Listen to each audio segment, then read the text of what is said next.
कैसे लोगों पर, बच्चों पर, स्टूडेंट्स पर आंसू गैस के गोले दागे गए, उन पर लाठीचार्ज की जब वो शांतिपूर्ण तरीके से बैठे हुए थे या संसद जा रहे थे। और पूरा फेस जलने लगता है, हाथ में भी अगर उसका असर पड़ने लगता है हमारे। जलन फील हो रही है, रफ फील हो रहा है। आज 21 लोग मरे लेकिन कल 2100 मरेंगे and it can be one of us as well. इतनी भीड़ हो गई, इतना अनसेफ एनवायरनमेंट इन्होंने क्रिएट कर दिया। ऐसा हम कर क्या रहे हैं? एक इस्तीफा ही तो मान रहे हैं, क्या राइट नहीं है हमारा? Peacefully protesting. Tear gas shelling हो रही है, लाठियां पड़ रहे हैं। How do you feel as a citizen of this country, as a young voter of this country? इसको हटा दे धर्मेंद्र प्रधान को, तो उनको फिर और बाकी मिनिस्टर्स को भी हटाना पड़ेगा। तो इसके डर की वजह से वो हटा ही नहीं रहे और उनसे कुछ जवाब तो दिया नहीं जा रहा। जवाब में उन्होंने सोनम वांगचुक को उठा लिया और ये सब। पर हम इसीलिए आए उन 21 बच्चों की जो जान गई है, जो हमारे फ्यूचर डॉक्टर बनते। अब हम उन बच्चों के साथ बैठेंगे जो कि फ्यूचर डॉक्टर बनने वाले थे, वो मर चुके हैं और जो लीक पेपर से पास हुए हैं उनके हाथों हमारे फ्यूचर जनरेशन की जान जाएगी। तो इंडियन डेमोक्रेसी का क्या एक्सप्लेनेशन है? For the people, by the people, to the people. तो इस सरकार पे भी अफसोस है, हमें तो इस देश के नागरिक होने पे भी अब अफसोस हो रहा है। That the youth now wants accountability. बारिश हुई, लाठीचार्ज हो रहे हैं, लेकिन लोग फिर भी एजिटेशन दिखा रहे हैं, हिम्मत दिखा रहे हैं। क्यों? क्योंकि लोग अपने भविष्य देख रहे हैं। प्लीज आप लोग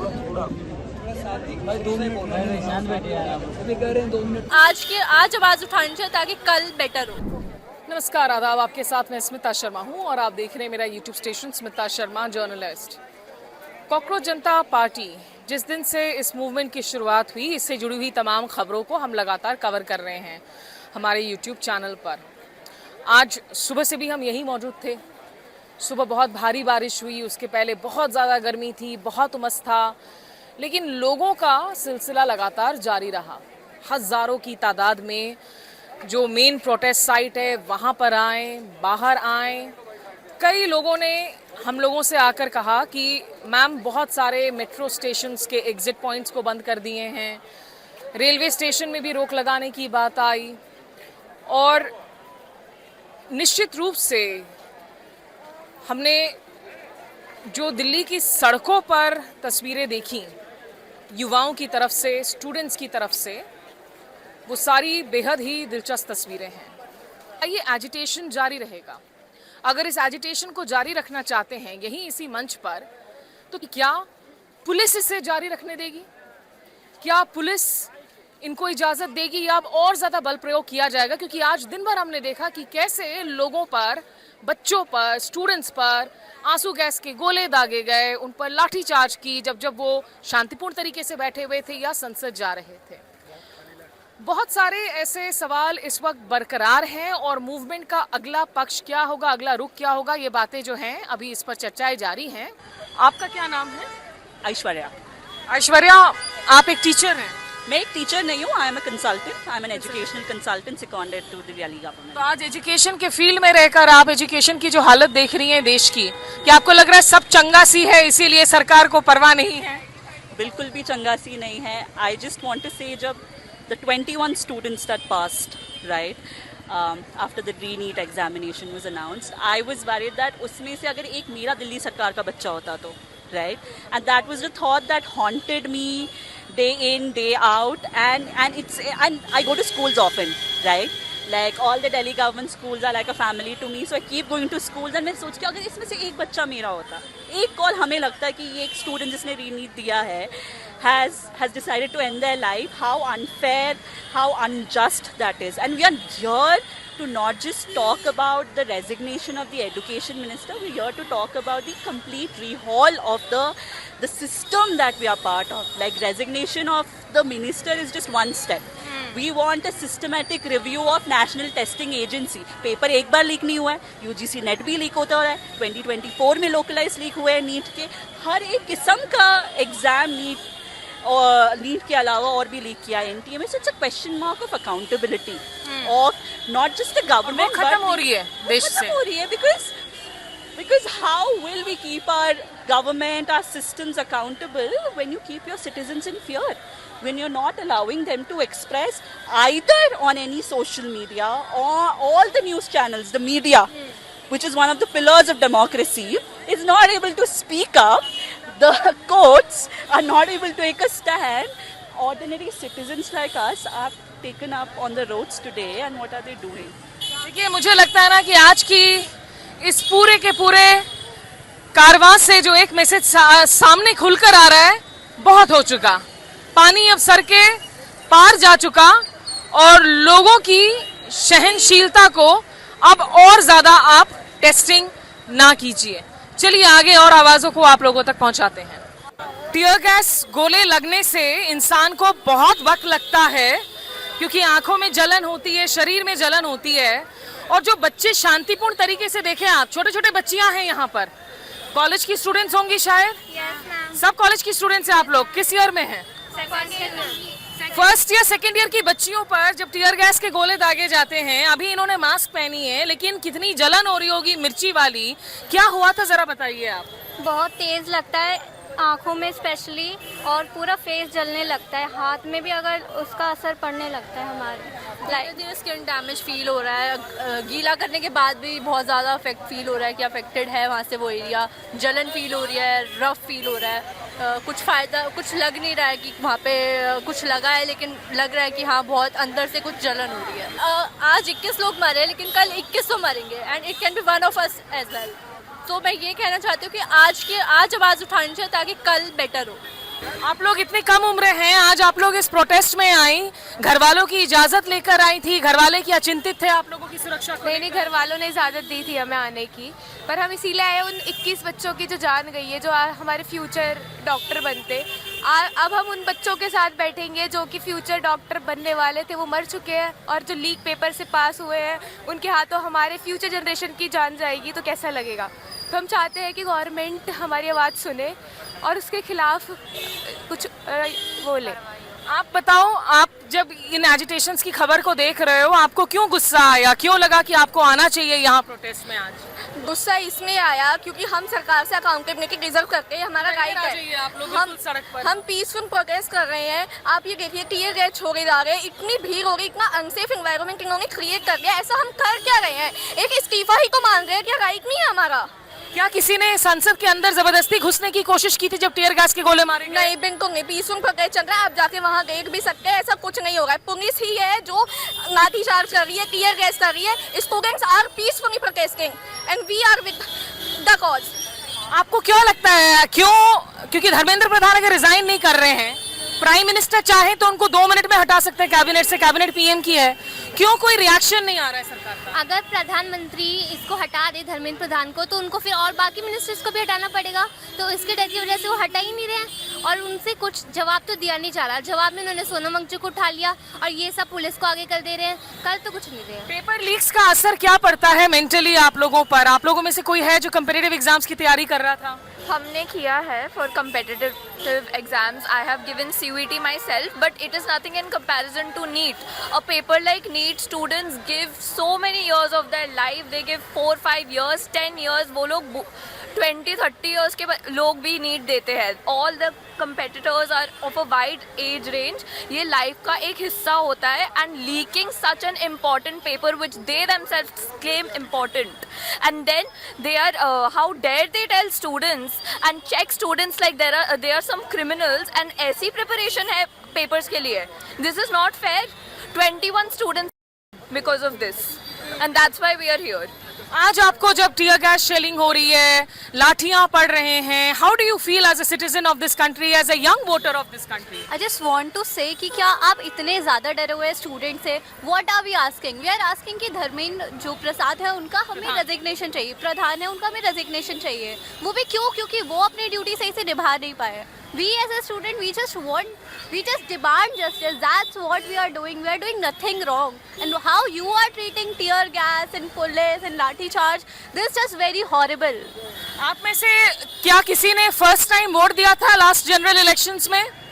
देखिए, ये सारे फर्स्ट टाइम वोटर्स थे, और अभी आप में से कोई हैं जो अभी फर्स्ट टाइम वोट देंगे अगले इलेक्शंस में। As first time voters, young voters, what do you think of Indian democracy today? देखिए, इंडियन डेमोक्रेसी का क्या एक्सप्लेनेशन है? For the people, by the people, to the people. जब आप इधर के लोगों को ऐसे ट्रीट कर रहे हैं, यहाँ पर कोई सुविधा नहीं, ऊपर से आप पार्लियामेंट में हमने कोई वायलेंस नहीं करा, हमने यहाँ पर कोई प्रोटेस्ट में, है ना, तो हम उधर जा रहे हैं, ऊपर से हम पे क्या कर रहे हैं, अटैक करे जा रहे हैं। तो हम क्या, पार्लियामेंट में सबको जाने का मौका मिलना चाहिए। आप दूसरे कंट्रीज में देखेंगे, लंदन के पार्लियामेंट में देखेंगे, सब अपना आराम से जा रहे हैं, पार्लियामेंट में आना जाना सब हो रहा है, लेकिन हमें नहीं कर रहे। यहाँ तो पार्लियामेंट को ऐसे घेर दिया चारों ओर से। जब हम आपकी उम्र में थे खूब आराम से गाड़ी चलाकर घूमते थे पार्लियामेंट के आसपास, अब तो परिंदा पर नहीं मान सकता। आपको अफसोस होता है? बिल्कुल अफसोस होता है, हमें तो इस सरकार पे भी अफसोस है, हमें तो इस देश के नागरिक होने पे भी अब अफसोस हो रहा है।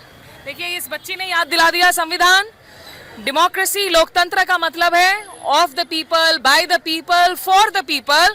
फॉर द पीपल नजर आ रही है यहाँ लोकतंत्र? देखिए, ये सारे यंग वोटर्स हैं, यंग बच्चियां हैं, टीयर गैस शेलिंग हुई, परेशान होकर किसी के स्किन में जलन हो रही है, किसी के आंखों में जलन हो रही है। इसकी जवाबदेही कौन देगा? दिल्ली में इस अनूठे इवेंट को कैप्चर करते हुए मैं स्मिता शर्मा, बने रहिए हमारे साथ। लगता है सरकार कुछ करेगी? बिल्कुल करेगी, करना पड़ेगा ना। हम लोग क्योंकि यहाँ पे से हटने वाले नहीं है, जब तक हमारी मांगे पूरी नहीं की जाएगी कि रिजाइन चाहिए, बस हमें रिजाइन ही तो चाहिए ना। अगर एजुकेशन में कहीं ग्लिच है सिस्टम में, तो किसी ना किसी को रिस्पॉन्सिबिलिटी लेनी पड़ेगी। और इस सरकार में, इस गवर्नमेंट में ऐसा है कि कोई भी जिम्मेदारी लेने को तैयार नहीं है। अगर कुछ भी हो रहा है देश में, ये नीट पेपर लीक का मुद्दा है ही नहीं। ऑल ओवर इंडिया अगर आप देख रहे हैं तो हर एग्ज़ाम में पेपर लीक कहीं ना कहीं हो रहा, और बच्चे बहुत मेहनत से पढ़ते हैं, क्योंकि मिडिल क्लास फैमिली के बच्चों के पास एक ही ऑप्शन होता है कि पढ़ के आप गवर्नमेंट जॉब ले लो, सीट ले लो, ताकि आपकी लाइफ सुधर सके। उसमें भी अगर आप ऐसा कर रहे हो एजुकेशन के साथ, अगर कल को यही पेपर लीक वाले बच्चे आपका इलाज करेंगे, फिर कुछ उल्टा सीधा हो जाएगा, तो फिर आप बोलोगे कि डॉक्टर गलत है। सरकार सुध क्यों नहीं ले रही है? क्यों इतना वक्त लगा दिया? और अभी भी जेपी नड्डा जी से मुलाकात हुई, जो दरअसल स्वास्थ्य मंत्री हैं, तो नीट से रिलेटेड हैं, लेकिन एजुकेशन मिनिस्टर नहीं है। अब देखिए जेपी नड्डा क्या लेते हैं, क्या कह रहे हैं। अभी तो पता नहीं, अभी कुछ देर पहले पता चला कि परमिशन मिल गई है, लेकिन अभी भी पता नहीं क्यों है। हम लोग की तो बात तो उधर हो नहीं रही है। हम लोग को जैसे वहाँ से नोटिफिकेशन दिया जा रहा है, हम लोग सुन रहे हैं, आगे बता रहे हैं, बस ये अब देखिए क्या होता है। अभी लगता है ये एजिटेशन आगे भी जारी रहेगा? जी, जब तक हमें रिजाइन नहीं मिलेगा तो हम लोग ऐसे ही धरना प्रदर्शन करते ही रहेंगे। नहीं, बिल्कुल नहीं। से आए हो? हम बिहार से आए हुए हैं। बिहार से बस इसी के लिए आए? हाँ, बस इसी के लिए। तो बिहार है, सारे बिहारी हैं। सब बिहार से हैं। एस्पिरेंट, हम लोग नीट एस्पिरेंट हैं, तो हम लोग को एजुकेशन सिस्टम में सुधार लाने के लिए धरना प्रदर्शन करना ही पड़ेगा। लेकिन इतनी जो स्केल ऑफ करप्शन है राज्य स्तर पर भी होती होगी, पेपर लीक्स हो रहे हैं, तो उसमें बाबूशाही भी शामिल होगा। अभी पीछे पटना में TRE-4 को लेकर धरना प्रदर्शन रखा गया था, आप देखे होंगे शायद बिहार में। अभी पटना में हुआ था ना 1-2 महीने पीछे, तो उसमें भी सेम इसी तरह का होगा। हम लोग वहाँ के जो छात्र हैं वो अपना हक और अधिकार मांग रहे थे, और पुलिस अपना वही जो शुरू से लाठी देते हुए आ रहे हैं, बस वही काम है उनका। चाहे बिहार पुलिस हो, दिल्ली पुलिस हो, सबका वही काम है। बिहार में भी बिहार पुलिस लाठियां बरसाई बच्चे पे। आपका क्या नाम है और कहाँ से आए हैं आप? मैं पार्थ गाजियाबाद से। पार्थ, आप अभी भी आप जंतर मंतर के एक दूसरे हिस्से पर अभी जमीन पर बैठे हुए हैं। अभी आप लोग क्या उम्मीद कर रहे हैं कि अगला कदम क्या होगा? मैम से पूछे ना, उनसे पूछ लेंगे। हम तो बैठे हुए हैं ना, बैठे ही हैं अपनी मांगों के साथ में, लेकिन आपको क्या लगता है कि होगा क्या सरकार की तरफ से? क्या सिर्फ टाइम बाइंग की जा रही है ये कहकर के हम आपके डिमांड्स को देखेंगे? शायद likely, but any which way message जो हमें कन्वे करना था, that the youth now wants accountability. I think इतने दिन के प्रोटेस्ट में भी हमने ये तो कम से कम प्रोवाइड कर दिया है कि अगली बार कुछ भी ऐसा होगा तो लीडर विल थिंक ट्वाइस, कि अब youth doesn't want to compromise time and again, and we are tired of again and again Hindu, Muslim, Sikh, whatever they want to do, don't do that. We are likely none of us are that privileged. हम लोगों के पास वो power नहीं है कि हम paper खरीद लेंगे या कुछ कर लेंगे। हम मेहनत करके देते हैं ये सोच के कि शायद क्लियर हो जाएगा। अगर वो क्लियर होना ही नहीं है कभी भी, तो हमारी मेहनत बेकार हो रही है। युवा की आवाज कि आप धर्म की जो खिचड़ी है ना वो पकाना बंद कीजिए और मुद्दों पर आप ध्यान दीजिए। आपको क्या लग रहा है कि ये जो इन्होंने कहा कि शायद मैसेजिंग चली गई है सरकार को, लेकिन अगला कदम क्या होना चाहिए इस एजिटेशन? क्या ये जारी रहना चाहिए? भले ही धर्मेंद्र प्रधान का इस्तीफा ना हो तो खत्म हो जाना? प्रधान का इस्तीफा इस टाइम मुद्दा नहीं है। मुद्दा ये है कि आज तक जो भी गलत होता आ रहा है, चाहे वो पेपर लीक हो, चाहे वो हिंदू मुसलमान हो, ये हो क्यों रहा है देश में? आज हम 2026 में बैठे हुए हैं, सब लोग यहाँ पे जितने भी लोग आ रखे हैं, मेरे हिसाब से अगर मैं उनसे पूछ लूँ कि क्या वो अपने महीने की सैलरी में अपना घर चला सकते हैं, तो आंसर ना होगा। और ये इस देश में सबसे बड़ी बात है कि आज एक 25 साल की लड़की अगर इस देश में नौकरी भी कर रही है तो शायद वो उतना नहीं है जितना मैं खुद को सस्टेन करने के लिए कमा पाऊँ, और ये आगे भी चेंज होते हुए नहीं दिख रहा है और गवर्नमेंट इस पर चुप है। गवर्नमेंट की चुप्पी के पीछे एक बड़ी वजह है कि वो चुनावों में जीत जाते हैं, एक के बाद एक चुनाव जीतते हैं। मैडम अब आप ये बात उन्हीं से पूछिए कि वो चुनाव कैसे जीतते हैं, क्योंकि जितनी जनता यहाँ बैठी है मेरे हिसाब से हम में से किसी ने तो उन्हें वोट नहीं दिया है। ठीक है, किसी यहाँ आपसे जानना चाहेंगे, आपको क्या लगता है यहाँ आज अगर ये एजिटेशन खत्म भी हुआ, लोग मंच से चले भी गए, उसके बाद सरकार पर प्रेशर पॉइंट क्या कॉकरोच जनता पार्टी एक मूवमेंट के तौर पर बना रहेगा? बिल्कुल बना रहेगा। मैं यहाँ कल रात से हूँ और मैं बिहार से आ रखा हूँ और कल रात से मैं देख रहा हूँ जो भीड़ उत्साह, बारिश में लाठीचार्ज मेरे सामने हुआ है। कई मेरी बहन को उनके कपड़े तक फाड़ दिए गए, कई लोग के सर फट गए, किसी के हाथ भी टूट चुके हैं। इतनी मतलब लाठी बरसाने के बाद भी लोग डटे हुए हैं। बारिश हुई, लाठीचार्ज हो रहे हैं, लेकिन लोग फिर भी एजिटेशन दिखा रहे हैं, हिम्मत दिखा रहे हैं। क्यों? क्योंकि लोग अपने भविष्य देख रहे हैं। ये बिना पेड़ कोई ने बुलाए नहीं, कोई किसी पार्टी मूवमेंट के थ्रू नहीं आए हैं, हम स्वेच्छा से आए हैं। और बिहार से आप आज ही कल रात पहुंचे थे आप? नहीं, मैं तो यहीं रहता हूँ, लेकिन मैं बिहार से स्पेशली अपने ऑफिस से छुट्टी लेकर इसलिए प्रोटेस्ट में आ रखा हूँ। लेकिन चाहे जो हो जाए, मुझे अपने हक की लड़ाई के लिए लड़ना है, क्योंकि हम आज नहीं लड़े तो ये जो सरकार है ये अहंकार में आजकल हो गई है कि 2-3 बार जीत गए हैं तो इन्हें लगता है कभी हम हट ही नहीं सकते। तो इस तरह से रवैया से लोकतंत्र में तो नहीं चलेगा। अगर इस तरह से रवैया रहेगा तो फिर हम आज अपनी मांगे नहीं उठा पाएंगे, तो हम जिंदगी में कभी मांगे नहीं उठा पाएंगे। चलिए देखिए, बहुत ज़रूरी बातें जो है ना लोगों की तरफ से सुनने को मिल रही है। हम सुबह से लगातार, सुबह से क्या 6 जून जब से इस मूवमेंट की शुरुआत हुई तब से लोगों से बात कर रहे हैं। एक बड़ा तबका है जो लगातार इसे डिसमिस करता रहा कि कुछ नहीं होने वाला है, ये तो सोशल मीडिया फिनोमेना है। लेकिन आज आखिरकार हमने देखा कि किस तरीके से, किस तादाद में लोग सही मायनों में ज़मीन में आए, और जहाँ एक तरफ सुरक्षा कर्मियों की एक शील्ड देखने को मिलती है, वहीं सामने इन युवाओं का जज्बा है जिनका संदेशा साफ है कि ये हक की लड़ाई है और हक एक चुनी हुई सरकार से सवाल पूछने का भी है। दिल्ली के जंतर मंतर में मैं स्मिता शर्मा।